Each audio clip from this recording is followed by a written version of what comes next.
જય શ્રી કૃષ્ણ, જય માતાજી. દર્શક મિત્રો, સ્વાગત છે તમારું આપણી યુટ્યુબ ચેનલ લાઈવ ઇનક્લેટની અંદર.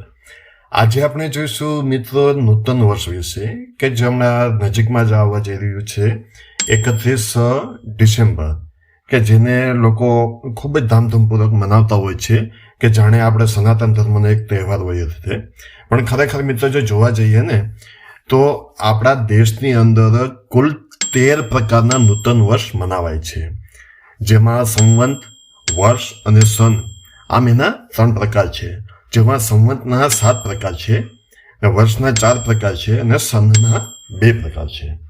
હવે આમ જો જોવા જઈએ તો આ જે 31મી ડિસેમ્બર આવે છે તે ખરેખર કેના માટેનું છે? તે ખ્રિસ્તી વર્ષ છે, તે ખ્રિસ્તી લોકો માટે છે. તમે લોકોએ ક્યારેય જોયું કે સનાતન ધર્મના નવા વર્ષને એટલે કે નૂતન વર્ષને કે જેને આપણે સાલ મુબારક, હેપી ન્યૂ યર વગેરે કહીએ છીએ, તો તે બીજા વિધર્મી લોકોએ, બીજા ધર્મના લોકોએ કોઈએ મનાવ્યું છે કોઈ દિવસ? તમારી જાતને પૂછો. તો શા માટે તમે પછી આની અંદર દારૂ પીને, દીવ જઈને, દમણ જઈને, બધામાં જઈને દારૂ પીને મોજ મસ્તી કરીને, દેહ ધનાધન કરીને આખી જિંદગીની પણ પથારી ફેરવી નાખે છે ઘણા લોકો? તેવું બધું ન કરવું જોઈએ, મારું તો એવું માનવું છે. આપણો સનાતન ધર્મની અંદર દિવાળીનો જે તહેવાર છે ત્યાર પછીનો જે બીજો દિવસ છે તેને આપણે નૂતન વર્ષ કહીએ છીએ અને તેની અંદર આપણે અભિનંદન આપીએ છીએ. સૌથી સારામાં સારો આપણો નૂતન વર્ષનો દિવસ છે, તો તેની અંદર મનાવવાની અંદર કોઈ વાંધો નથી. તે તમે ધામધૂમપૂર્વક મનાવો, એમાં કોઈ મારી ના નથી કે શાસ્ત્રની પણ ના નથી. પણ હા, છાકટા થવું ને એ બધામાં મનાય છે, કોઈ પણ ધર્મમાં લ્યો. પણ તે છતાં પણ લોકો શોખ. ખેર, જવા દો આ બધી વાત. હવે આપણે જે મેન વસ્તુની વાત કરવાની છે એ આપણે જોઈએ. જે સનાતન ધર્મને માનતા હશે એ લોકોને સમજાશે, બાકી જે મોજ મસ્તી કરતા હશે એને કાંઈ નહીં સમજાય. એટલે વાત જવા દો આપણે. હવે આપણે મેન વસ્તુ પર આવીએ. હવે જે સંવંતના પ્રકાર મેં તમને કહ્યા તે કુલ 7 પ્રકાર છે. એમાં આવે છે શક સંવંત, શાલિવાહન શક સંવંત, ભારતીય શક સંવંત અને વિક્રમ સંવંત. વિક્રમ સંવંત જે છે તે 3 પ્રકારના હોય છે, એટલે 3 શક સંવંત અને 3 વિક્રમ સંવંત, એમ 6. અને બીજું છે મહાવીર સંવંત, એમ 7 સંવંત થાય છે. હવે વર્ષ 4 પ્રકારના આવે છે: બંગાળી વર્ષ, મલબારી વર્ષ, સિંહસ્થ વર્ષ અને પારસી વર્ષ. જ્યારે સન છે તે 2 પ્રકારના હોય છે: હિજરી સન અને ખ્રિસ્તી સન. અહીં આપણે જોઈશું કે કયું વર્ષ કઈ રીતે શરૂ થાય છે અને ક્યારથી નવું વર્ષ ગણવામાં આવે છે તેની તમામ માહિતી. તો ચાલો આપણે આગળ જોઈએ. વિક્રમ સંવંત 3 પ્રકારે શરૂ થાય છે. પહેલું છે કારતક સુદ એકમથી, એટલે કે કાર્તિક પંચાંગ મુજબ, કે જે આપણે ગુજરાતની અંદર મનાવવામાં આવે છે દિવાળી પછીના બીજા દિવસ, એટલે કે અમાવસ પછી ના બીજા દિવસને આપણે કાર્તિક પંચાંગ મુજબ નવું વર્ષ, નૂતન વર્ષ અભિનંદન આપણે જે કહીએ તે છે. તે તમને બધાને ખબર જ છે. જ્યારે બીજું વર્ષ છે તે અષાઢ માસ થી કચ્છી નૂતન વર્ષ શરૂ થાય છે. જ્યારે ત્રીજું છે તે ઉત્તર ભારતમાં પૂર્ણિમાની માસથી વર્ષની શરૂઆત થાય છે, જેની અંદર પૂનમના બીજા દિવસથી મહિનો શરૂ થાય છે, જેને આપણે પૂર્ણિમાંત માસની શરૂઆત કહીએ છીએ. હવે આપણે જોઈશું શક સંવંત. તો શક સંવંત 3 પ્રકારે શરૂ થાય છે, જેની શરૂઆત એક જ દિવસે ચૈત્ર સુદ એકમથી થાય છે. પણ તે 3 અલગ અલગ રીતે ઓળખાય છે.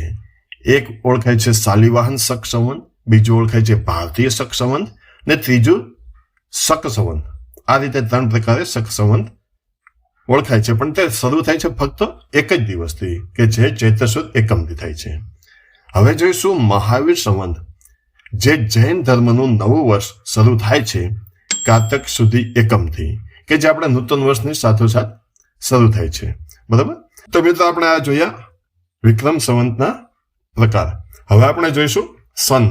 સન 2 પ્રકારના છે: એક હિજરી સન, બીજું ખ્રિસ્તી.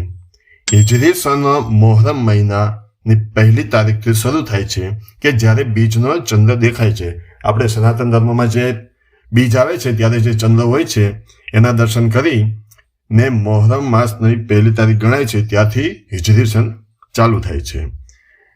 ત્યાર પછી ખ્રિસ્તી વર્ષની શરૂઆત જાન્યુઆરીની 1લી તારીખથી થાય છે, જે હમણાં ટૂંક સમયમાં, એટલે કે 31 ડિસેમ્બરના રાતના 12 વાગ્યા પછી. અને આ મિત્રો અહીં એક વાત હું તમને જરૂર ચોક્કસથી કહીશ કે જે તે સમયે આપણે સનાતન ધર્મની અંદર લોકો એટલી ભૂલ કરતા હોય છે કે બાળકનો જન્મ જો રાતના 12 વાગ્યા પછી થયો હોય તો રાતના 12 વાગ્યા પછી ફક્ત ને ફક્ત તારીખ બદલે છે. સનાતન ધર્મની એટલે કે હિન્દુ ધર્મના કારતક માસ જે ગુજરાતી માસ છે એની તિથિ નથી બદલતી. તિથિ તો ક્યારે બદલે છે? જ્યારે દિવસ ઉગે ત્યારે તિથિ બદલે છે, ને બીજા દિવસ ઉગે ને ત્યાં સુધી 24 કલાકની તિથિ રહે છે. બરાબર? તો આ કોઈ દિવસ ભૂલ ન કરી, કેમ કે બાળકના જન્મ સમયે તમે જ્યારે પણ ભવિષ્યમાં જો તમે જ્યોતિષમાં માનતા હોય અને જન્માક્ષર વગેરે કઢાવવા જાઓ અને ત્યાં તમે અત્યારે કોમ્પ્યુટર છે ને, કોમ્પ્યુટર જે વૈજ્ઞાનિક લોકોએ શોધેલું, તો એની અંદર પણ તમે તારીખ નાખશો ને કે ભાઈ રાતના આ સમય, તો એની અંદર જે તિથિ હશે ને એ તિથિ તમારી એ જ બતાડશે. તો ભૂલે ચૂકે એવી ભૂલ નહીં કરવાની કે રાતના 12 વાગે તારીખ બદલે છે, તિથિ નથી બદલતી. એટલે એવું ન સમજતા કે તારીખ અને તિથિ બંને એક સાથે બદલાય. એ ખ્રિસ્તી લોકોનું છે, કેમ કે તમે જોશો તો 31 ડિસેમ્બરે અનુભવ કરી લેજો કે રાતના 31 ડિસેમ્બરે રાત્રે 12 વાગે એ લોકો હેપી ન્યૂ યર કરે છે. એ જ રીતે ઘણા લોકો સનાતન ધર્મની અંદર પણ બેસતા વર્ષને એટલે કે દિવાળીની રાત્રે, અમાસની રાત્રે હેપી ન્યૂ યર, નૂતન વર્ષ અભિનંદન, રામ રામ, જય શ્રી કૃષ્ણ કરવા માંડે છે. ખ્રિસ્તી લોકો માટે છે, સનાતન ધર્મીઓ માટે તો દિવસ ઉગે ને ત્યારે બેસતું વર્ષ ચાલુ થાય. આ ખાસ ધ્યાન રાખજો. સોરી, ભૂલમાં ક્યાંય વધારે કહેવાય ગયું તો, પણ આ હકીકત છે. અને જો તમને હજુ પણ એના વિશે વધારે માહિતી જોતો હોય ને તો આપણી આ ચેનલની અંદર જ એક વિડીયો છે, ચોઘડિયા, ગ્રીન કલરનું એક પોસ્ટર છે, એમાં મોટા અક્ષર લખેલો છે ચોઘડિયા, કે જેને બહુ સારો એવો પ્રતિસાદ તમારા તરફથી મળેલો છે. એ એક વખત ચેક કરી લેજો, જેને લિંક તમને ડિસ્ક્રિપ્શનમાં પણ હું આપી દઈશ. વર્ષ 4 પ્રકારના છે: પારસી વર્ષ, બંગાળી વર્ષ, મલબારી વર્ષ, સિંહસ્થ વર્ષ.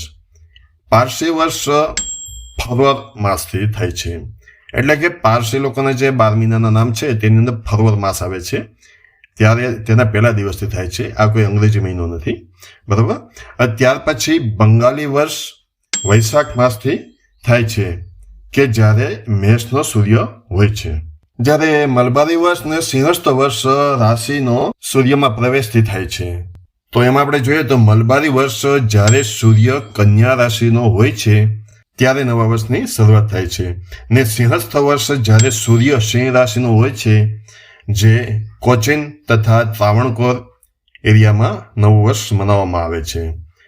તો મિત્રો, આ રીતે મારી પાસે જે પણ માહિતી હતી તે મુજબ મેં તમને આપણા દેશમાં મનાવતા કુલ 13 પ્રકારના નૂતન વર્ષની કઈ રીતે શરૂઆત થાય છે તે વિશે મેં તમને સમજાવ્યું. જો તમને આમાં ક્યાંય પણ ભૂલ દેખાતી હોય તો બેશક તમે કોમેન્ટ કરી શકો છો. નીચે કોમેન્ટ સેક્શન આપેલું જ છે, કેમ કે માણસ છે, માણસમાં તો ભૂલને પાત્ર ક્યારેક ભૂલ થઈ શકે. તો અહીંયા કોમેન્ટ કરશો, કોઈ વાંધો નહીં, એનો કોઈ મને અફસોસ નથી. બરાબર? પણ જો વિડીયો તમને સારો લાગ્યો હોય ને જો તમને સારો લાગ્યો તો બીજાને શેર કરજો. બરાબર? ચાલો ત્યારે જય શ્રી કૃષ્ણ, જય માતાજી.